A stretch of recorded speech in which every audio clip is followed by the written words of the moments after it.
O meu top 5 séries foi algo que eu pensei que seria muito difícil de fazer, mas, de certa forma, eu cheguei até que rápido nesse top. Diferente do meu top 5 animes, em que eu escolhi uma animação que ainda está em andamento, e aliás, quem curte anime pode dar uma olhadinha por lá, que a lista ficou bem legal, está aqui no card. Aqui eu decidi selecionar apenas séries que eu vi por completo. Originalmente, a quinta posição pertencia à série Ruptura, ou no original Severance, série da Apple TV que é maravilhosa com M maiúsculo, ou The Bear, que também é uma série, extremamente legal. Mas como essas ainda estão em andamento, faz mais sentido eu ter um top 5 com séries que eu vi tudinho, pois vai que acontece com essas séries o que aconteceu com obras como True Blood, Dexter e Game of Thrones e por aí vai.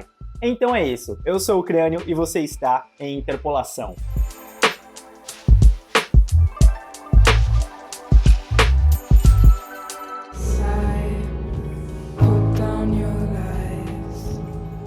E na quinta posição temos Dark, série de ficção científica criada por Barab Odar e Yag Friese, que teve seu lançamento em 2017 e finalizou com 3 temporadas em 2020, totalizando 26 episódios. Essa foi a primeira série alemã que a Netflix adicionou em seu catálogo, e para mim também foi a primeira vez que eu tive contato com uma série desse país. Até aquele momento, acredito que foi o primeiro contato de muitas outras pessoas também com audiovisual alemão, que é de muita qualidade, que teve uma contribuição muito forte no cinema no início do século XX. Só não prosperou mais porque teve o Zé Bigode no meio e meio que deu ruim o rolê do cinema alemão durante alguns anos. A trama da série se passa na fictícia cidade alemã de Windel, quando 4 famílias iniciam uma busca desesperada por respostas após o desaparecimento de 2 crianças, que apresenta estar relacionado a outro desaparecimento ocorrido 33 anos antes. Aos poucos, segredos familiares passam a ser expostos e um complexo mistério envolvendo 3 gerações começa a se revelar. Dark virou um sucesso quase instantâneo, com a primeira temporada bem redondinha, que incentivava a galera a criar teorias e tentar ligar os pontos para ver onde a história iria parar. Na época eu até cheguei a fazer um vídeo da primeira temporada, meio precário, mas enfim. Pois realmente fiquei bem interessado com a premissa da série, que trazia todo um vai e vem temporal, e conceitos filosóficos como o eterno retorno de Nietzsche, que sugere que o universo e todos os eventos nele se repetem infinitamente, além de abordar o existencialismo, o determinismo, o livre-arbítrio e por aí vai. Mas fique tranquilo, que apesar de parecer uma série cabeçuda, é uma série muito acessível que vai te conquistando de várias outras formas, com diversos personagens carismáticos e um enredo cativante que vai te deixando confuso e mais... Fica tranquilo, consegue desatar os nós de forma bem fluida conforme você vai progredindo na série. Apesar de um final que não agradou muitas pessoas, é uma série que, na minha opinião, fechou muito bem. Foi na medida, assim, ó. Fora que possui uma trilha sonora bem legal com destaques para... Não, agora eu vou gastar meu alemão, hein? Se liga só. Para Nina de Irrgätvei.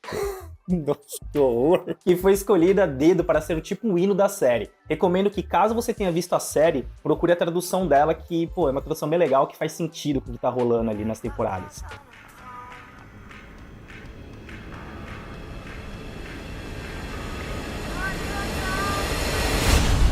E no quarto lugar temos outra série da Netflix, Narcos, lançada em 2015 e finalizada em 2017, com 3 temporadas, totalizando 30 episódios. Baseada em fatos reais, a série conta os esforços dos Estados Unidos e da Colômbia para combater o temido cartel de Medellín, uma das organizações criminosas mais ricas e impiedosas da história, liderada por Pablo Escobar. Antes dessa série, eu nunca tinha ouvido falar do infame Pablo Emilio Escobar Gaviria, um dos criminosos mais notórios que o mundo já viu, que até o momento de sua morte havia acumulado cerca de 30 bilhões de dólares em patrimônio líquido e é considerado o primeiro narcotraficante da história. Ele já era uma figura conhecida de certa forma, mas depois dessa série o seu nome foi levado a outro patamar. Na série ele foi interpretado pela nossa joia brasileira Wagner Moura, que fez novamente uma parceria de sucesso com José Padilha, diretor de Tropa de Elite 1 e 2, responsável pela direção dos 2 primeiros episódios da série, onde foi um dos produtores executivos dessa produção colombo-norte-americana. Mês retrasado eu estava revendo as 2 primeiras temporadas que abordam a trajetória do Pablo Escobar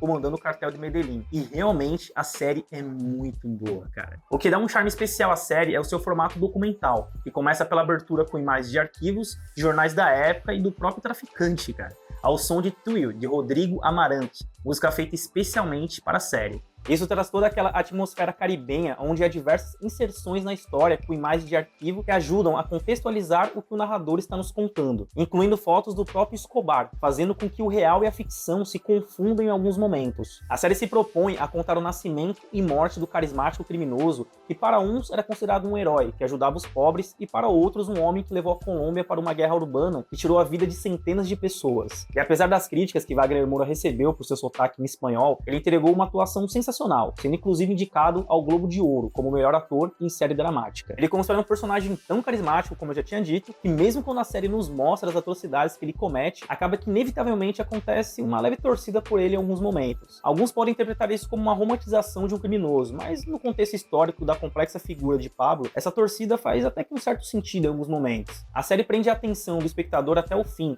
especialmente com a terceira temporada que finaliza a saga com a queda do cartel de Cali, rival do cartel de Medellín durante essa trama. A série possui um valor documental bem interessante, onde você percebe rapidamente um alto nível de produção. E cuidado, especialmente por se tratar de uma série de época, caso você goste da série, recomendo que vá atrás para ver o que ela deixou passar, pois trata-se de um recorte histórico complexo. Decisões são tomadas e certas liberdades criativas podem escolher ocultar ou modificar alguns fatos, especialmente quando há envolvimento dos estadunidenses. Obrigado, né? Eu não posso deixar de mencionar também que temos Pedro Pascal interpretando um dos agentes da DEA, que perseguem o Pablo. Essa série deu muita visibilidade pra ele. Puta ator queridão, né? E com o sucesso que a série alcançou, foi feito um spin-off, Narcos México. A primeira temporada até que foi ok, tem o Diego Luna lá, mas depois foi, saca, ladeira abaixo. Deixaram de lado a linguagem documental e virou outra coisa que nem podemos chamar de Narcos, pois passa de longe da qualidade da série original, abandonando aquela pegada toda documental, sabe? Los hombres de siempre se equivocan si creen que pueden derrotar a Pablo Emilio Escobar Gaviria.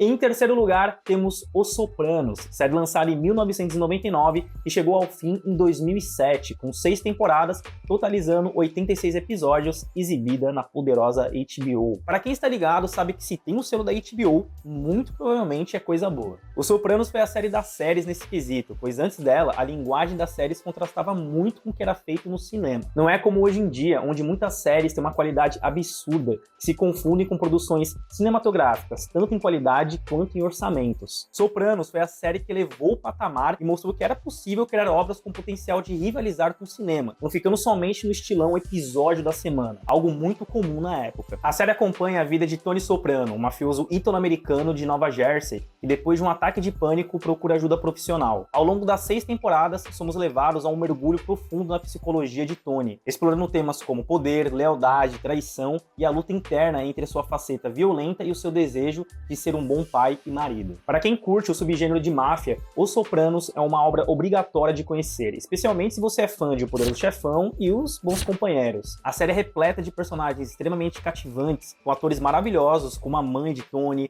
o ambicioso e invejoso tio deles, os capangas e destaque para Paulie, que é bastante engraçado, que eu curtia bastante na época. E é claro, o próprio Tony Soprano, interpretado pelo saudoso James Gandolfini, que nos deixou em 2013. Para você ter uma ideia, Gandolfini relatou que recebia ligações frequentes de mafiosos de verdade, parabenizando por sua atuação. Embora tenha passado algum tempo desde que assisti a série, pretendo revisitá-la em breve. Uma cena que ainda permanece vívida em minha mente é a explosão de atuação de James Gandolfini e Edie Falco, que interpretava Carmela Soprano, esposa de Tony, em uma discussão intensa. Ambos os atores entregaram uma performance, cara, de tirar o fôlego, velho. E também valeu muitos prêmios pros dois. Os Sopranos é considerado até hoje uma das melhores séries já exibidas na televisão, influenciando várias outras, como a aclamada Breaking Bad, que estreou logo após o seu término. A série foi tão marcante para a HBO que em 2021, 14 anos após o seu fim, lançaram um prelúdio em formato de filme, The Many Saints of New York, ou Os Muitos Santos de New York, uma história soprano. Este filme conta a história de origem de Tony Soprano e apresenta versões mais jovens de vários personagens icônicos da série, além de trazer novos personagens. O que chamou muita atenção na época foi que a versão jovem do Tony foi interpretada por seu filho,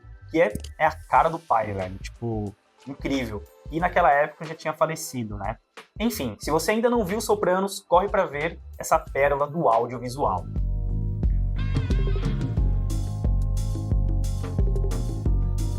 Em segundo lugar, não tinha como ser outra, The Office, série de comédia lançada em 2005 e finalizada em 2013, com 7 temporadas. Ok, é 9 temporadas, mas Ai, que trágico, viu? Pra mim acabou na 7ª, mas ok. Vamos voltar, finalizando 2013 com 9 temporadas e 201 episódios. E aqui é importante especificar que estamos falando da versão americana, pois essa série é uma adaptação de uma série britânica de mesmo nome. The Office é uma série de comédia no estilo mockumentary, que retratava o dia a dia dos funcionários da Dunder Mifflin, focando nas interações cotidianas e frequentemente hilárias entre os empregados do escritório, sob a liderança do excêntrico e inepto gerente regional Michael Scott. E para quem não sabe do que se trata um mockumentary, é um estilo de filme ou programa de televisão que imita o formato de um documentário, mas é fictício e geralmente com tom humorístico. Outros exemplos desse estilo incluem Modern Family, What We Do in the Shadows e Parks and Recreation, que aliás é uma série realizada por Greg Daniels, o mesmo que adaptou The Office americano. Eu conheci The Office um pouco tarde, lá por volta de 2020, por insistência do meu primo. Comecei a assistir de forma bem despretensiosa e, cara, foi paixão à primeira vista. No início estranhei um pouco o estilo mockumentary e principalmente o humor que era meio peculiar,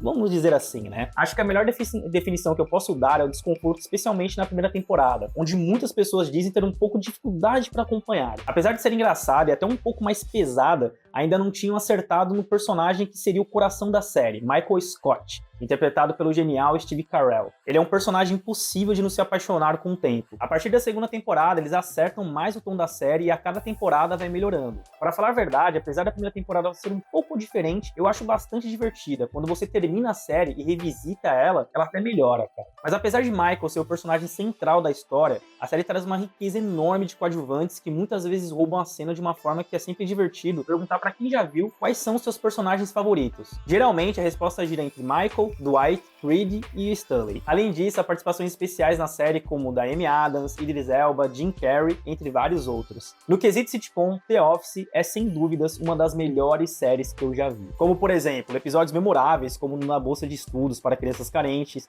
Mano, aquele episódio, Mano, aquele episódio foi sem palavras, cara. Eu tive que pausar umas 2 vezes de tanta vergonha alheia e, a aflição que dava. Temos também o episódio do jantar, que, velho, é sensacional. O episódio, ele só perde pros erros de gravação do mesmo episódio. Ah, e a série virou uma fábrica de memes inesquecíveis, como o do parkour, e a revolta de Michael com a volta de Toby.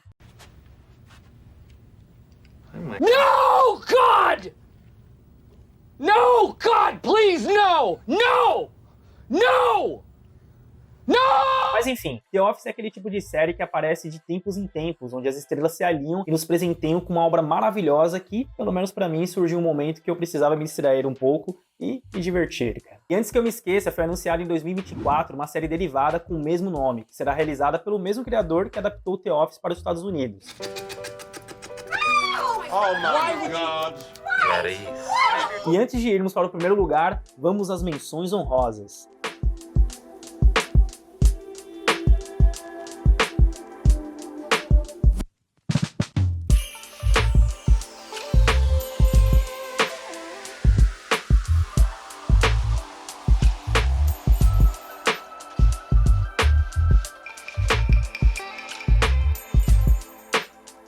Em primeiro lugar, a obra-prima que dispensa apresentações, Breaking Fucking Bad, lançada em 2008 e finalizada em 2013, com 5 temporadas épicas e 62 episódios inesquecíveis. A série ainda ganhou um filme em 2019, El Camino, que acompanhava a história de Jesse Pinkman após os eventos da série principal. E não para por aí, em 2015 chegou Better Call Saul, um spin-off que serve como prequel de Breaking Bad e foca na trajetória do infame advogado Saul Goodman. Breaking Bad é uma série de televisão que se destaca por sua qualidade excepcional e conquistou um lugar de destaque entre as melhores obras audiovisuais já produzidas. Premiada e aclamada pela crítica, a série apresenta episódios marcantes, personagens cativantes e uma narrativa envolvente que prende o espectador do início ao fim. Com um enredo extremamente bem desenvolvido, conquistou o público e se tornou um marco na cultura pop. Breaking Bad nos convida a acompanhar a jornada de Walter White, um professor de química do ensino médio que, após um diagnóstico de câncer terminal do pulmão, toma uma decisão radical: ingressar no mundo do tráfico de metanfetamina ao lado de seu ex-aluno, Jesse Pinkman. A série se aprofunda na degradação moral de Walter à medida que ele se afunda no submundo do crime, explorando as consequências devastadoras de suas escolhas e a transformação de um homem comum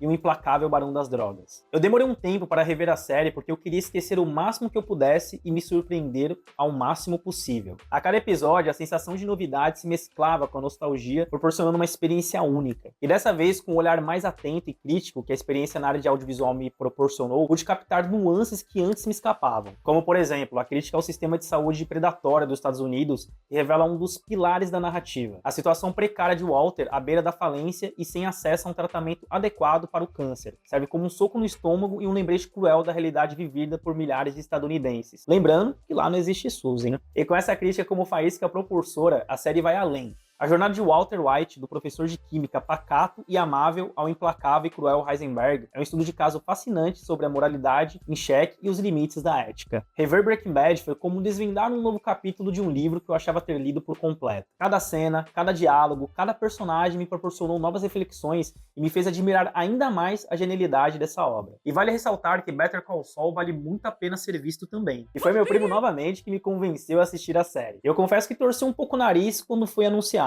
Por mais que eu achasse Saul Goodman um personagem legal, eu não acreditava que uma série focada nele daria muito certo. Bom, eu estava redondamente errado. Embora não possua o impacto estrondoso da série original, ao longo das 6 temporadas, Better Call Saul nos presenteia com easter eggs memoráveis, como a construção do laboratório de metanfetamina e a introdução de personagens cruciais para a trama de Breaking Bad, como o implacável Hector Salamanca, magistralmente interpretado pelo saudoso Mark Margolis. Cada episódio é um convite para desvendar novos segredos e conexões, aprofundando nossa compreensão do universo de Breaking Bad. Mas é isso, talvez meu top 5 mude um pouco daqui a algum tempo. Acho difícil a mudança nos primeiros lugares, mas quem sabe? Não sei o que o futuro do audiovisual me reserva, mas há muitas coisas chegando com um potencial incrível, além de várias outras que ainda eu preciso assistir. I am not in danger, Skyler. I am the danger. A guy opens his door and gets shot and you think that of me? No. I am the one who knocks. E é isso. Se você gostou deste vídeo, deixa o seu like, não se esqueça de se inscrever no canal e ativar o sininho, beleza? Assim você ajuda a fortalecer o trabalho. O vídeo termina aqui, mas continua com você aqui nos comentários. Deixa o seu top 5 séries de todos os tempos. Conta pra mim quais são as suas séries favoritas e o porquê. Fico esperando nos comentários.